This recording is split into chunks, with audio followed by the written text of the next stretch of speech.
Hey everybody, welcome back to the channel. Going to change gears on you a little bit today. Not energy storage per se. I guess technically it would be, but it's still solar and off-grid related.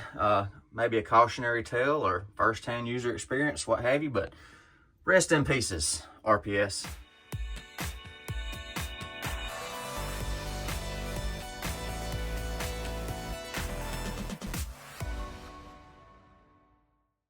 So if you've been with the channel a while, you know I've had issue after issue, expense after expense with this system right here.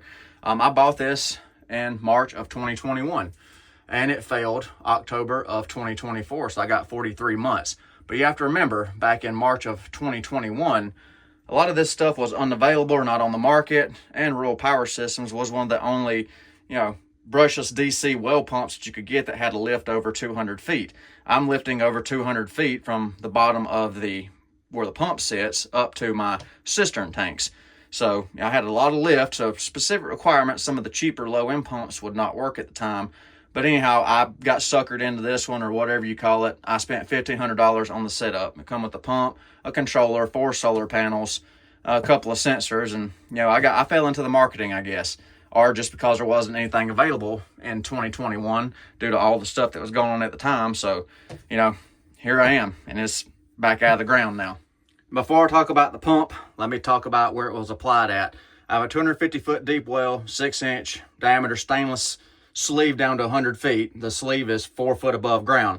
My static water level is +2 above ground to -15 below ground. The well is 50 gallons a minute at 100-foot depth, 100 gallons per minute at 250-foot depth at the very bottom. My pump depth was 100 feet below the top of the casing. So all this went down in October, right after Helene came through the area. The well pump failed a couple of weeks after that. You can see it's the original RPS pump, 21 serial number on it right there. Just a brushless DC pump, helical. And of course you can see all the gouging on the screw right there. I don't know how that happened because my well water is like 5 ppm of particulates in it. So TDSs. So I mean it has some good scarring right there. Average 50 gallons a day. I'll go over that more in just a minute. I've went through 3 controllers, 1 warranty controller, and I've bought 2 controllers. I seem to get a year out of the controllers before whatever happens to them. One of the sensors failed on it. One of them, the transformer failed on it. And the other one was just dead. It didn't do anything with any power applied. So, 3 controllers over, from March of 21 to October of 24. So I've got an open winding in this motor. So the motor, the brushless DC motor has failed. Just going to use a little cheap B-shap here. So you can see fairly accurate reading 0 with just the leads together. So I'm going to show you the windings on this motor, show you the one that burned out, that failed. These windings in these brushless DC motors, like these little well pumps, usually average anywhere from 0.8 to 1.2 ohms on the windings. So check these windings right here. These are the good windings. So around 1 ohm on those. So here's the green winding, the one that's burnt out. It's not shorted to the case. So we'll check to the case right here. See, it's not shorted out or nothing like that. Neither are the other windings. Nothing is shorted to the casing.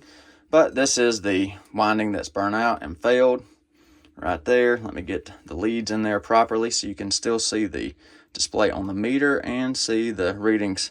It's right there. That winding is open, the green winding. See that? And then I'll carry from the green winding to the brown winding. See, burnout winding. So we lost a leg in this DC motor right here. So, that's shot. And the method of failure, my best guesstimate, when I pulled the pump, the entire motor casing was full of water. So this had some kind of silicone-based grease in it. But when I pulled the seal out of the bottom of the motor right there, the whole motor was completely full of water.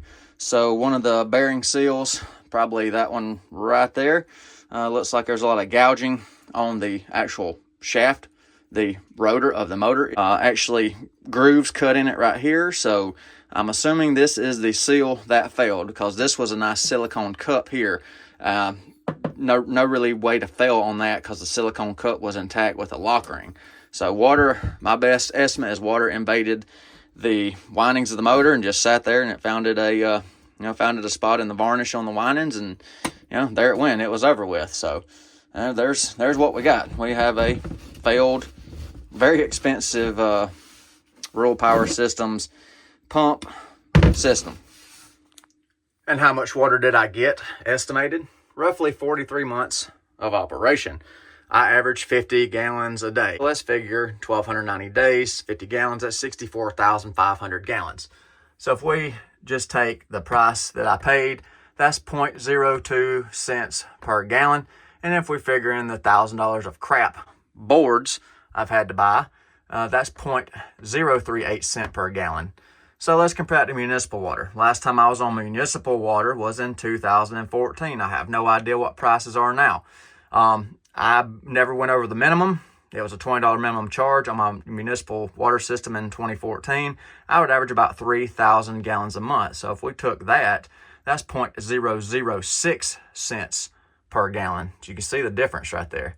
It was a very expensive way to get water. So let me clear this off the table. Let me show you what I went with to replace this.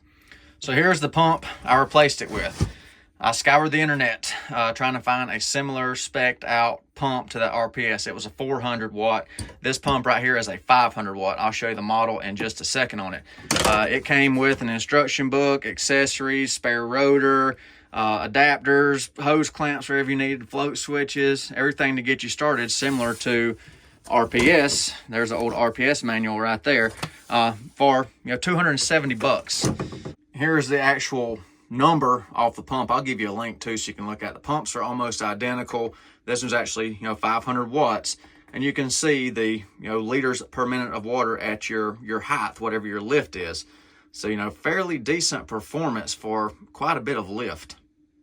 And this actual model is the DF48 model, 48 volt rated pump, and you can see our MPPT, if we're using solar panels, is 60 to 90 volts, and it can accept up to 105 volts DC.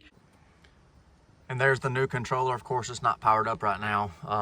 I'm using the solar panels for the 12 volt system, but very nice controller. Shows your RPMs, your current, your voltage, wattage, everything when the pump's running, which RPS did not. Only thing this one's lacking is a battery charging function, which I tried the RPS pump on batteries and it did not have enough power, even 48 volts to pump water anyhow. So, it is lacking a battery charging function, but otherwise it's a much more user-friendly controller. So sorry I didn't have a picture of the pump. It's under the ground, 100 foot down. Sorry about that, but you can see, if you look at the link, you can see the pictures and see the similarities between the pumps. I mean, there you go. There's right there on the manual what they look like. It was that one right there. So very similar pumps, better performance out of this one. Of course, it's 500 watts, but the RPS kit at the time I bought it was $1,500. I think they're more than that now. Of course, you get 4 solar panels. You don't get solar panels with this, but you can get solar panels for 50 bucks a piece. So if you want to go straight solar, I'm eventually going to move it in here to the 12 volt system, have the controller on the wall. I just got to trench in some wire and all that good stuff. But for less than half the cost of a RPS controller, just a controller for RPS, you can have a complete kit minus solar panels. So if you're looking for an affordable solar pump, I have a link. You may want to look into it, just giving you options if you're starting an off-grid water system or watering livestock or anything like that. So I hope y'all enjoyed the video today. Y'all take care and be safe. I'll see you next time.